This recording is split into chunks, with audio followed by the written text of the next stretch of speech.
Elon Musk is, I think, a genius by all accounts.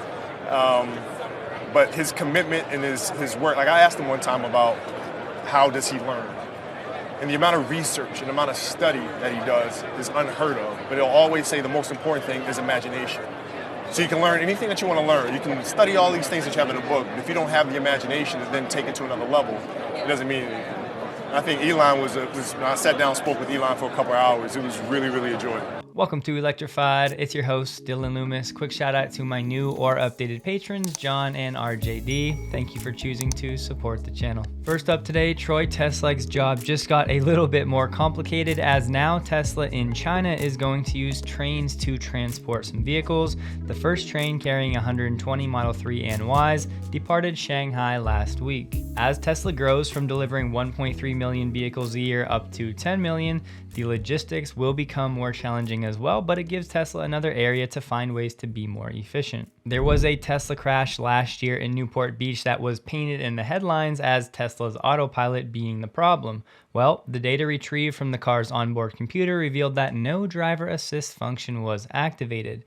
Authorities believe it was speeding as well as alcohol or drugs. So yes, it's good to have Tesla cleared in this way. The problem is it's still bad because those initial headlines are what actually swept the media, and that's what most people will remember, thinking, oh boy, Tesla's autopilot out here killing people, when most of us know that's really not the reality. My point is the number of people that see this article with the updated accurate information is going to be only a fraction of the people that saw that first headline grabbing article. James Stevenson put together this nice chart of the top 10 premium BEVs sold in Europe for all of 2022. Short answer, Tesla outsold the 3rd through the 10th place finishers combined. I just want to show you the source data of where that came from to point out two things. First, some skeptics would be quick to point out that, oh boy, if you look at the Model 3 sales from 2021 to 2022, they were down 35% or about 50,000 units for the year. But those same people would most likely fail to acknowledge that the Model Y grew by 417% or by over 111,000 units during the year. If you add places 3 through 10 and just all of the positive growth figures, the total is only 65,000 units compared to one vehicle, the Model Y, that grew by 111,000 plus. Sure, if a skeptic wants to argue, oh, the Model Y is cannibalizing Model 3 sales, well, yes, I think that should be obvious to some degree, but if you look at the total, these two vehicles are still clearly dominating the European market. If you'd like to argue 2023 is a very different year, I would say, okay, sure, but let's come back at the end of this year, let's give it some time to play out and see what these numbers look like. And right here is the electric premium segment, the specific data that James used for his chart, where places 3 through 10 were outsold by Tesla with the top 2. So all of this chatter about Tesla demand cratering in Europe, I would push back by saying, let's wait until the end of 2023 and see what's really going on. In case you see this headline from Drive Tesla Canada, a Model Y made it to the Arctic Ocean, the first EV to do so in the winter. Not necessarily a true headline. I'm pretty sure Bjorn Nyland and some other folks in Europe have actually made it to the Arctic Ocean plenty of times. But yes, it's definitely a more challenging feat from the North American continent because the infrastructure and the population is much, much less to get there. This Jonathan Zos, though, did make it happen from the North American continent, and along the way, he found strangers to actually charge his Model Y. Just wanted to highlight that distinction from the title. This is definitely a rumor, so I'm only mentioning it as something to keep an eye on, but Charles said, according to multiple sources in China, some of BYD's factories are scheduled to work 4 days per week and have 3 days off due to a lack of orders.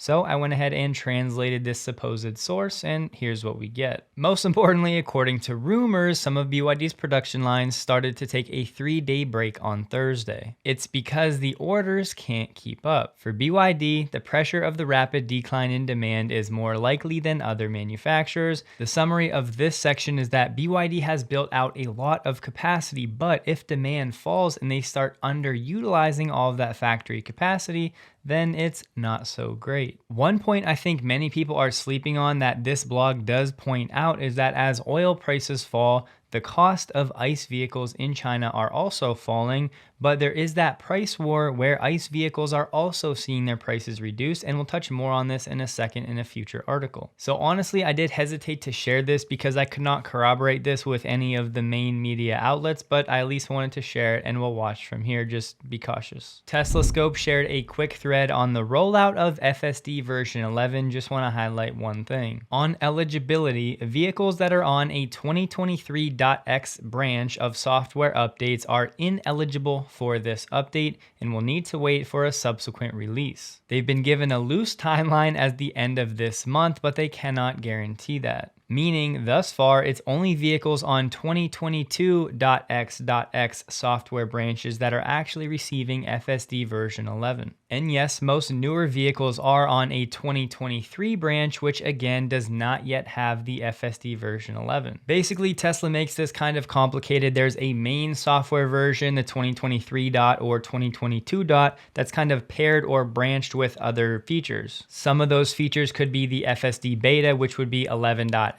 There's also infotainment version. So just know it's all about lining up the main software branches with the actual specific feature that you're looking for. For now, just know that the FSD version 11 is actually tied to the main software branch that's 2022.x.x. So if you're on 2023.x. whatever, you don't yet have version 11. In the future, there will most likely be a merge where then more people will get it. In response to Kristen or K10 sharing some of the FSD V11 release notes, which we've touched on in the past, Elon said, "We're close to using neural nets all the way from image space to vector space to control.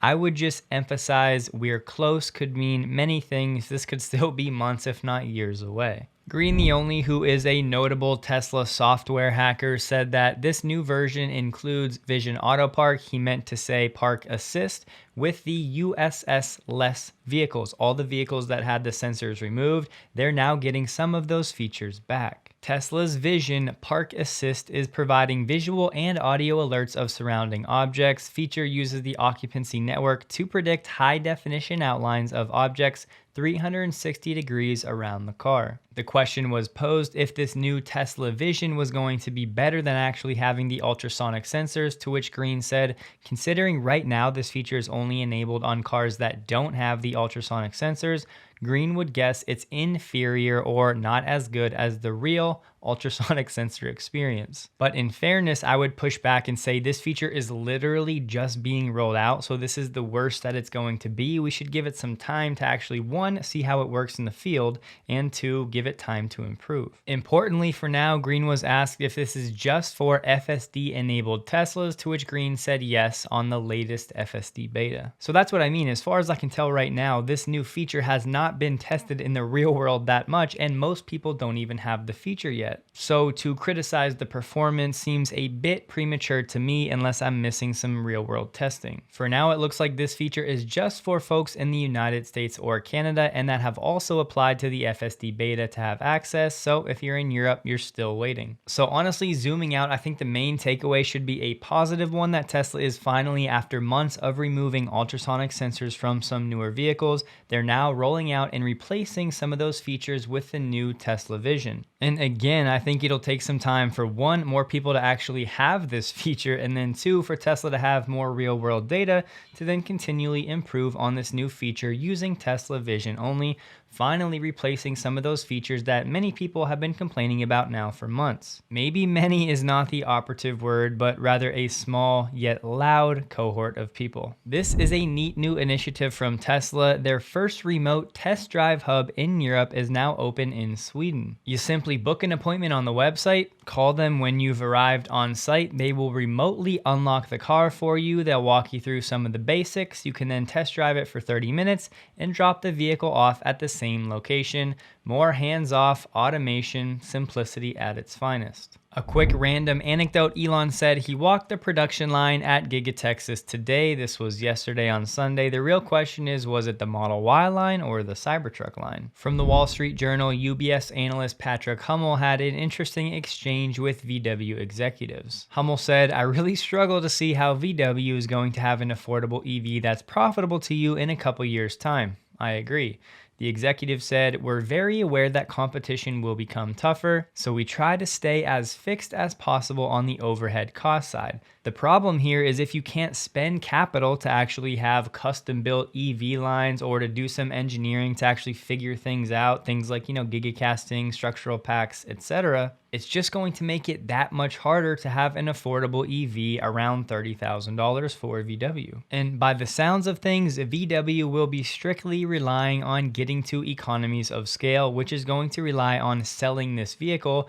I would just say if Tesla has the next generation vehicle ready for sale in the next 2 to 3 years, that's not great for VW hitting economies of scale. And sure, maybe it takes 1, 2, 3 years for this next generation Tesla model to hit the European market, but it's not going to be 5 or 10 years like VW will probably need. This company, Caresoft Global, which also does vehicle teardowns to assess the competition, said Tesla's Model Y has a $3,000 cost advantage to competitors' comparable offerings, excluding batteries, where Tesla has some of the biggest competitive advantages. This one's interesting on a somewhat small sample size, but this analyst from Wolf Research told Ford executives that 92% of investors that they surveyed do not think traditional automakers can match Tesla on cost. So what does this mean? Well, 8 of the 100 investors surveyed don't actually know what they're talking about.